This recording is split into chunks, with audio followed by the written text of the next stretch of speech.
দেখো my dear students, college service কমিশনের পরবর্তী ইন্টারভিউ প্রকাশিত কবে হবে এবং আগেরবার যে ধরনের প্যাটার্ন লক্ষ্য করা গিয়েছিল সেই প্যাটার্ন সম্পর্কে একটি বিশেষ আলোচনা করব। প্রথম কথা বলে রাখি যে কলেজ সার্ভিস কমিশন অর্থাৎ ওয়েস্ট বেঙ্গল যে কলেজ সার্ভিস কমিশন, দেখো তোমাদের যারা নিউ কামার স্টুডেন্ট আছো তাদেরকে প্রথমে একটু ক্লিয়ার করে দিই। WBPSC অর্থাৎ West Bengal public service commission assistant professor নিয়োগ করে। সেই অ্যাসিস্ট্যান্ট প্রফেসর নিয়োগ করে হচ্ছে শুধুমাত্র যে গভর্নমেন্ট কলেজগুলো আছে সেইখানে। আর WBCSC অর্থাৎ West Bengal college service commission নিয়োগ করে হচ্ছে গভর্নমেন্ট এইডেড কলেজ অর্থাৎ সরকারি সাহায্যপ্রাপ্ত যে সমস্ত কলেজগুলো আছে সেই সরকারি সাহায্যপ্রাপ্ত কলেজগুলোতে নিয়োগ করা হয়। তো অ্যাডভার্টাইজমেন্ট নম্বর বলছে 1/2020 application for the post of assistant professor in state aided general degree college, আচ্ছা degree colleges of West Bengal অর্থাৎ সরকারি সাহায্যপ্রাপ্ত যে সমস্ত কলেজগুলো আছে সেই সমস্ত কলেজগুলোতে কিন্তু নিয়োগ করে থাকে। তো পূর্ববর্তী যে প্যাটার্ন অর্থাৎ আগের বছর অর্থাৎ অ্যাডভার্টাইজমেন্ট 2020 অনুসারে যে পূর্ববর্তী প্যাটার্ন কলেজ সার্ভিস কমিশনে লক্ষ্য করা গেছিল সেই সম্পর্কে আজকে আলোচনা করব। দেখো প্রথমেই বলে রাখি, আগের বছর অর্থাৎ অ্যাডভার্টাইজমেন্ট 2020 অনুসারে কমেন্সমেন্ট অফ অনলাইন এক্সামিনেশন অর্থাৎ যে অ্যাপ্লিকেশানটি নোটিফিকেশান দিয়ে জানিয়ে দেওয়া হয়েছিল অ্যাডভার্টাইজমেন্ট, সেটা হচ্ছে 31/12/2020 অর্থাৎ 31শে ডিসেম্বর 2020 কিন্তু কলেজ সার্ভিস কমিশনের যে অফিসিয়াল ওয়েবসাইট আছে সেই অফিসিয়াল ওয়েবসাইট থেকে কিন্তু জানিয়ে দেওয়া হয় যে অনলাইন অ্যাপ্লিকেশান কবে নাগাদ কিন্তু বার হবে।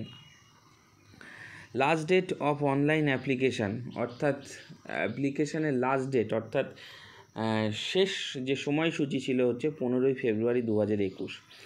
এই 31/12/2020 অনুসারে কিন্তু এই জন্য অ্যাডভার্টাইজমেন্টের নাম হয়েছে, অ্যাডভার্টাইজমেন্ট নাম্বার হচ্ছে 1/2020। ক্লিয়ার?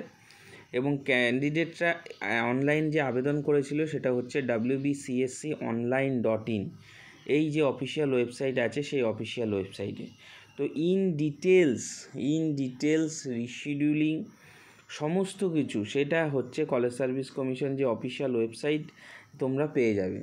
তো এই জন্যে এই বছরের শেষে অর্থাৎ এই রকমভাবে যদি কলেজ সার্ভিস কমিশন যে নিজের যে প্যাটার্ন সেই প্যাটার্নটিকে যদি সঠিকভাবে চিহ্নিত করে থাকে তাহলে বলা বাহুল্য যে এই বছরের শেষের দিকে কলেজ সার্ভিস কমিশনের অ্যাপ্লিকেশন বার হওয়ার চান্স কিন্তু সম্ভাবনা অনেকটাই রয়েছে। কারণ অলরেডি কলেজ সার্ভিস কমিশন আগের যে ফেজ সেই ফেজটি কিন্তু রিক্রুটমেন্ট করে ম্যাক্সিমাম ক্যান্ডিডেট কিন্তু জয়নিং হয়ে গেছে। তো এই জন্য এখন থেকে প্রিপারেশান নেওয়াটা ভীষণভাবে জরুরি। কারণ এখন থেকে প্রিপারেশান না নিলে তুমি সামনের দিকে লড়াই করার যে প্রস্তুতি সেই প্রস্তুতির জন্য সময়টা পাবে না। আর কলেজ সার্ভিস কমিশন নিউ কামার স্টুডেন্টদের বলবো, যারা জানো না, সেটা হচ্ছে তারা ABCD এই রকমভাবে অ্যালফাবেটিক্যালি নাম কিন্তু দিয়ে ইন্টারভিউতে ডাকে।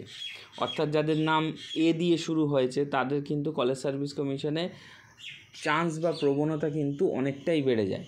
তো সেই জন্য যাদের AB তারা কিন্তু এখন থেকে মেন দিয়ে কিন্তু প্রিপারেশান নাও।